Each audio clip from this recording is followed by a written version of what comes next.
Men min prestationsångest då? Hur ska jag bli av med den? Jag vet inte. Men från den dagen väljer jag att börja utmana mig själv i att inte alltid låta skidåkningen gå först. Utan se till att jag verkligen älskar hela mitt liv. Och resultaten i backen blir VM i Cortina, Italien 2021. Jag sitter i liften med min serviceman Raini. Jag klagar över att jag inte har sovit en blund. Det är bra, säger han. Det känns inte så. Jag tittar ner på mina skidor och försöker svälja. Jag känner djupt i magen att jag är osäker. Att jag inte har åkningen i mig idag. Jag är dessutom trött. Dagen innan lyckades vårt lag ta hem ett VM-silver i parallellstorslalomen och jag hade bästa åktid bland alla damer. Då hade jag kämpat för att koppla bort allt runt omkring mig. Men idag går det inte. Det är isigt i flera partier och på besiktningen kändes det inte bra. Jag är stressad över att jag inte litar på min åkning. Jag har presterat dåligt de senaste veckorna. Missade kval och katastroftider. Samtidigt har jag tidigare under säsongen varit på pallen igen efter 6 år utan topplacering. Och jag har åkt riktigt bra på träning. Jag tänker att det skulle kunna gå. Men inte under de här förutsättningarna. Andas lugnt. Hitta ro. Fokusera. Raini, min serviceman, står bredvid mig och peppar. Och på andra sidan står Tove, lagets sjukgymnast. Hon pratar lugnt och jag känner mig trygg. Raini har förändrat min inställning till träning. Slarv är överhuvudtaget inte acceptabelt.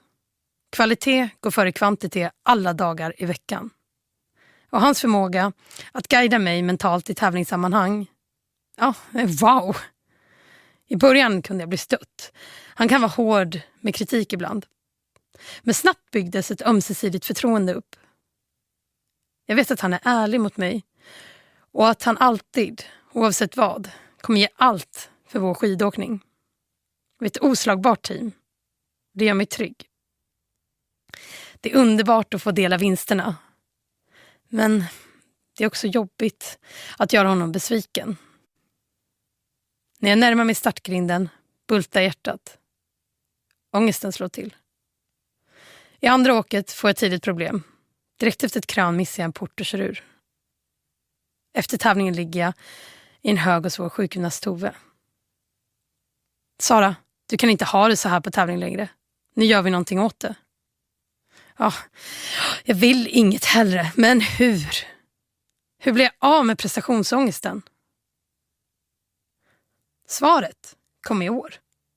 Det handlar inte om att göra sig kvitt obehaget, utan om att jag måste lära mig att stå ut med det.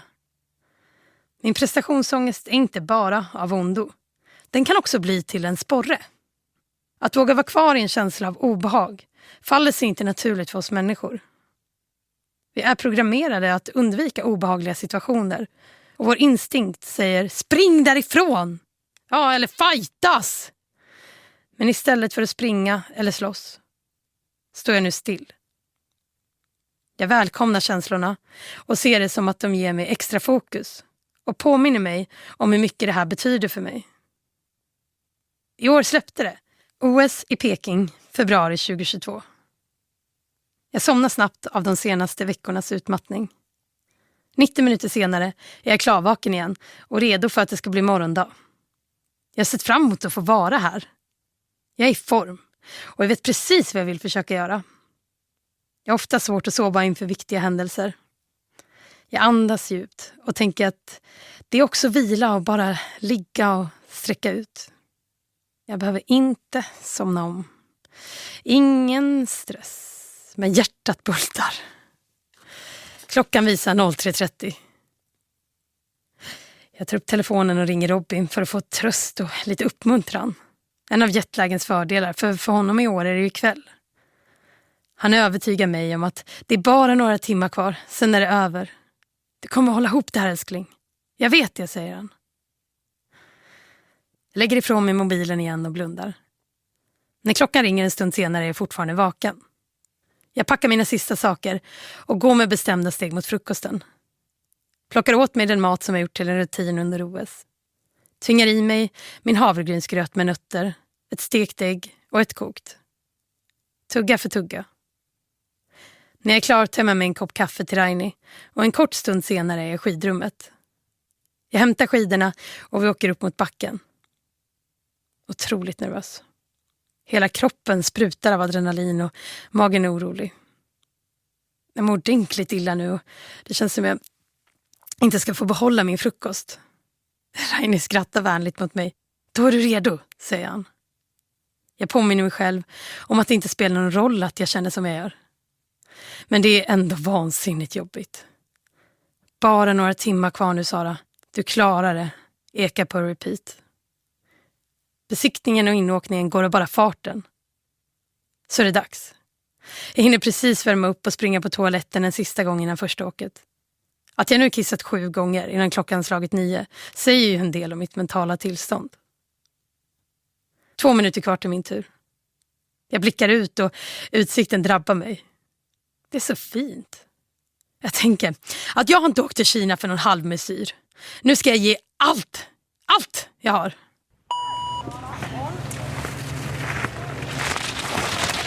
Sara Hector, 29 år gammal, från Sandviken och Kungsberget, ger sig iväg i den här olympiska tävlingen som stor favorit. Bra flyt. Fortsätt, Sara. Fortsätt. Där kommer långsvängen. Ge plats yttern för 17. Jag kryper ihop mot mål. Bra. Jag är verkligen med. 4200 i alla fall. Inför andra åket ligger jag på rygg i värmestugan med benen i högläge. Pulsen slår hårt. Och jag mår illa. Klockan på väggen tickar. Fläkten susar envist. Jag andas djupt. Håller andan lite. Och sen långsamt ut.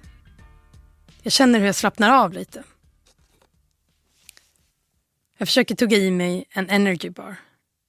Till lunch blir det mest ingenting. Min energi börjar droppa. Det här går ju inte.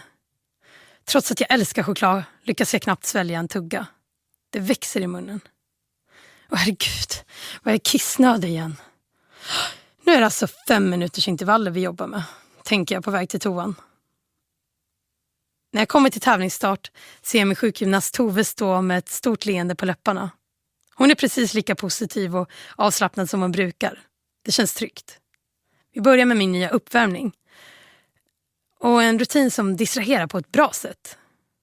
Sen benböj, utfall, några sprinter i pjäxorna, sit-ups och armhävningar. Sen känner jag mig redo. Raini står vid tvn och ser att det är bara Nina O'Brien kvar. Sen är det Ragnhild Mowinckel från Norge som vi har bestämt att vi ska titta på. Det här kommer ta tid, säger han plötsligt. Och jag förstår att O'Brien har ramlat.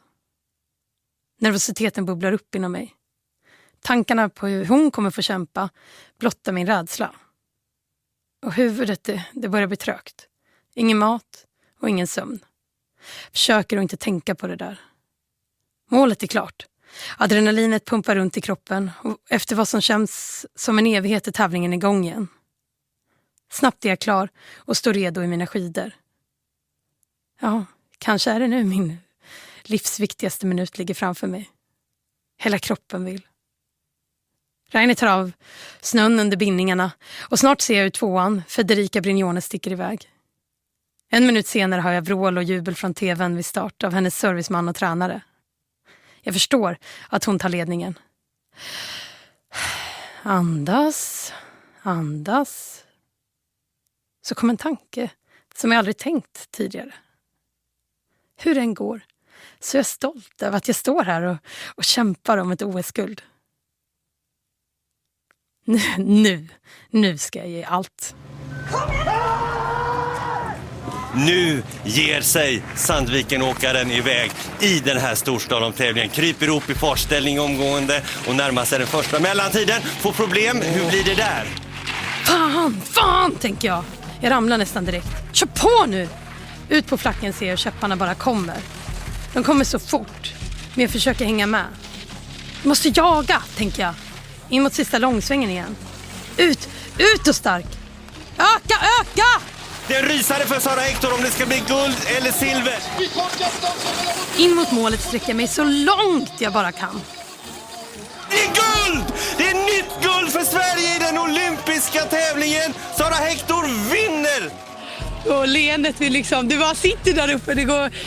Det har fastnat. Ja, det känns helt sjukt att jag klarar det. Jag har varit så nervös idag. Men jag har ihop det.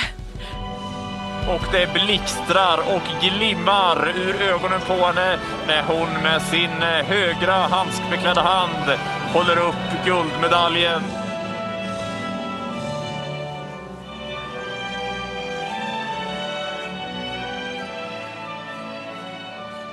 Nu är det sommar och vi sitter på en vattenskoter.